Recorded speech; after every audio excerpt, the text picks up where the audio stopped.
झारखंड की राजनीति में एक फूफा जी का जिक्र बहुत ज़्यादा हो रहा है और मीडिया में, सोशल मीडिया में उनको लेकर तरह तरह की बातें कही जा रही हैं। जैसे कि किसी के घर में शादी का माहौल हो और फूफा जी रूठ जाए तो अगर सराती और बाराती दोनों तरफ से अगर फूफा जी को मनाने की कोशिशें ना हो तो आखिर में क्या होता है? आखिर में ये होता है कि जब थाली सजी होती है भोजन करने के लिए तो फूफा जी अपना गुस्सा वेटर पर निकाल देते हैं कि वेटर ने उनसे गुजारिश नहीं की कि भोजन नहीं करिए, और आखिरकार वो भोजन करते भी हैं और अपना पूरा ठीकरा जो है वो उस वेटर पर मर देते हैं कि उसने उस तरीके से उनको भाव नहीं दिया, जो डिमांड की गई खाने में उस तरह की चीज़ें नहीं दी गई। अगर रसगुल्ला मांगा तो रसगुल्ला नहीं दिया।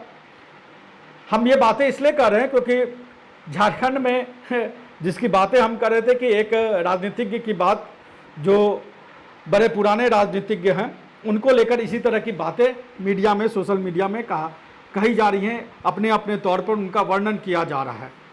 और जो फूफा जी है उनकी तुलना की जा रही है झारखंड सरकार के मंत्री, वित्त मंत्री राधा कृष्ण किशोर यानी राधा बाबू से।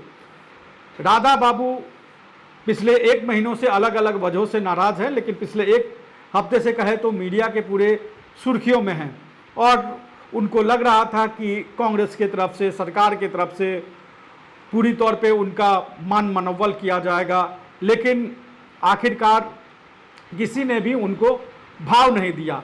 जब भाव नहीं दिया तो क्या होगा? जब भाव नहीं दिया तो लौट के आना पड़ेगा।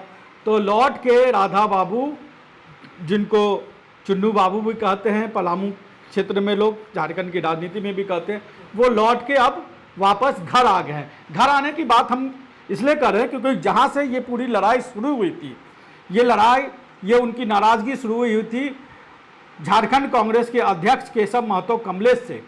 केशव महतो कमलेश ने जो अपने जंबो टीम बनाई उसको लेकर राधा कृष्ण किशोर ने सोशल मीडिया पर, मीडिया में अपनी पूरी भड़ास निकाली।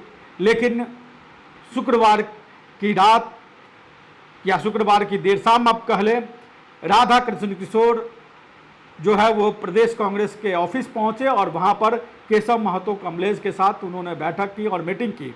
ये तो एक बात हो गया। दूसरी बात जो हम कह रहे हैं वो दूसरी बात है कि जिस तरीके से डीजीपी को लेकर डीजीपी को जो उन्होंने पत्र लिखा था उनके तरफ से जवाब नहीं दिया गया।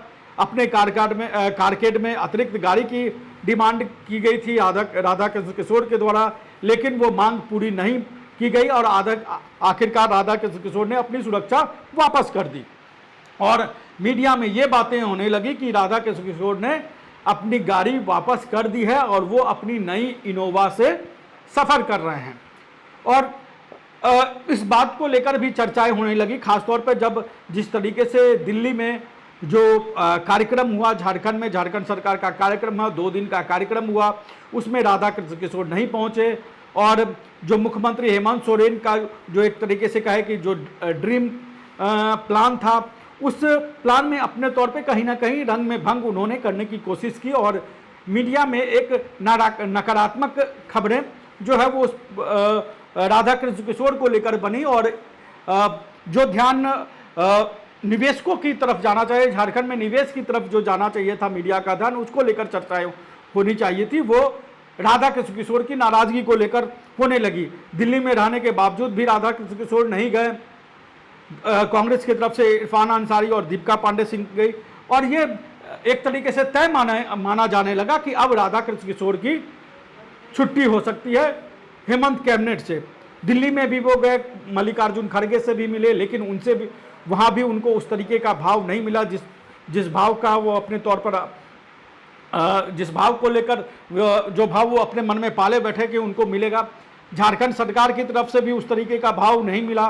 तो आखिरकार शनिवार को राधा कृष्ण किशोर ने यू टर्न ले लिया और अपने चीज़ों को, जिन चीज़ों को लेकर मीडिया में बातें हो रही थी और अंदेशा ये लग रहा था कि राधा कृष्ण किशोर अब बहुत आगे निकल गए हैं, वहाँ से पीछे हटना अब उनके लिए मुश्किल होगा, तो राधा कृष्ण किशोर ने धीरे धीरे टर्न लेना शुरू किया। जो सुरक्षा उन्होंने वापस कर दी थी और जो गाड़ी वापस करने की बातें हो रही थी वो धीरे धीरे उसी सरकारी गाड़ी से राधा कृष्ण किशोर कांग्रेस ऑफिस पहुंचे, जो सरकार की तरफ से उन्हें वाहन मुहैया कराया गया, उस वाहन के साथ पहुंचे और कहने लगे कि मेरे साथ 6-7 गाड़ियां हैं, यानी कि कारकेड, सुरक्षा सब धीरे धीरे उन्होंने वापस ले ली और कांग्रेस ऑफिस भी वो पहुंचे और केशव महतो कमलेश के साथ उन्होंने बैठक भी की। तो जिस केशव महतो कमलेश से उनको नाराजगी थी वहां वो बैठे, क्योंकि उन्हें जो उम्मीद थी कि उनका मान मनोबल होगा वो नहीं हुआ। सरकार की तरफ से सुरक्षा वापस कर दी, गाड़ी को छोड़ने की बातें आने लगी, सरकारी गाड़ी को उन्होंने त्याग दिया है और अपनी निजी गाड़ी को पर ही वो सवारी कर रहे हैं। और अब ये उल्टी गिनती एक तरीके से माने जाने लगी कि अब है किसी भी वक्त राधा कृष्ण किशोर को लेकर यादव राधा कृष्ण किशोर या कांग्रेस पार्टी कोई बड़ा निर्णय ले सकती है। लेकिन अचानक शुक्रवार शाम होते होते धीरे धीरे राधा कृष्ण किशोर वापस आ गए और राधा कृष्ण किशोर की जो चंचल राजनीति है, हम इसे चंचल इसलिए कर रहे हैं क्योंकि जिस तरीके से पिछले 1 महीने से उन्होंने अपने तरीके से कहा जाए तो कांग्रेस पार्टी को भी कटघरे में खड़ी करने की कोशिश की, अलग अलग समय पे सरकार को भी अपने तौर पे कटघरे में करने की कोशिश की और सरकार को लेकर मीडिया में थोड़ी सी नकारात्मक खबरें चली, खासतौर पर राधा कृष्ण किशोर के साथ राधा कृष्ण किशोर ने जो बातें कही उसको लेकर। तो जब सरकार और संगठन दोनों तरफ से जब उनको भाव नहीं मिला तो धीरे धीरे वापस आए।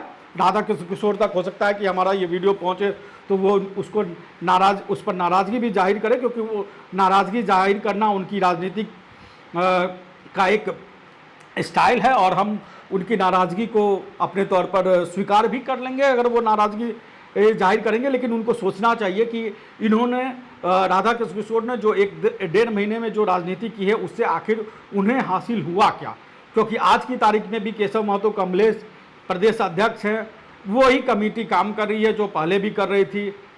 जो नाराज़गी उन्होंने अपनी सुरक्षा व्यवस्था और कारकेड को लेकर जाहिर की थी, धीरे धीरे उसको भी अपने तौर पर वापस अपने पास ही उन्होंने रख लिया। तो आखिर उससे हुआ क्या? उन्होंने मीडिया में ये बातें भी कही कि उनको हेमंत सोरेन को लेकर नाराज़गी नहीं है। तो आप सुनिए और समझिए कि आखिरकार राधा कृष्ण किशोर ने जब उनसे उनकी सुरक्षा को लेकर, उनके सरकारी गाड़ी छोड़ने को लेकर जो बातें कही गई उस पर उन्होंने क्या कहा, और आप खुद समझ के कमेंट बॉक्स में हमें बताएं कि आपको क्या लगता है कि राधा कृष्ण किशोर ने जो राजनीति की है उससे उनको कितना फ़ायदा हुआ है या नुकसान हुआ है।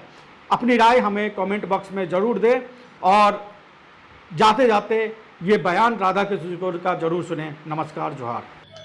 गाड़ी को लेकर जो दिन भर अटकलें लगाई गई, सचिवालय से आप निजी गाड़ी से निकले, फिलहाल आप कांग्रेस भवन अपनी सरकारी गाड़ी जिसमें आप घूमते हैं उससे यही काफ़ी है। ये आप वो सामने देख रहे हैं और प्रत्यक्ष को प्रमाण की क्या आवश्यकता है। सर, ये भी जानकारी की जिस शाखा पदाधिकारी ने आपसे समझौता गाड़ी के लिए चिट्ठी लिखी थी उसने अपनी गलती के लिए फिर विरोध किया। तो इस संदर्भ में हम कुछ नहीं बोलना चाहते हैं। मैंने ये देखा है यहाँ पे कुछ, सभी लोग नहीं, सभी लोग अच्छे भी हैं कि आप कुछ बोलते हो उसका मैंने कुछ और निकाल लिया जाता है। सर, कोई गिला हुआ है, दर्द है कुछ, मतलब तो दर्द है किस प्रकार का? जैसे आपने सुरक्षा गार्ड वापस, एक इशू है, एक इशू है सुरक्षा गार्ड वापस। सरकार से कोई गिला शिकवा नहीं, मुख्यमंत्री जी से कोई गिला शिकवा नहीं। ये व्यवस्था पर कि राज्य का पुलिस महानिदेशक वित्त मंत्री के पत्र का जवाब 2.5 महीना तक ना दे, ये सवाल उस पर है।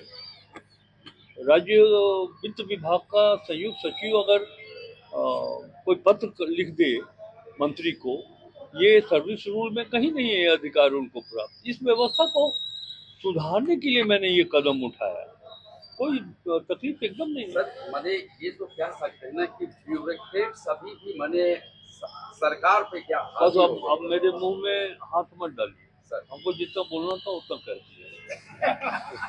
रॉयल इंडिया में आपका स्वागत है। भारत के सबसे विश्वसनीय सोलर मोटर पंप और MPPT कंट्रोलर निर्माता रॉयल इंडिया का high performance movable trolley solar water pumping system प्रस्तुत है।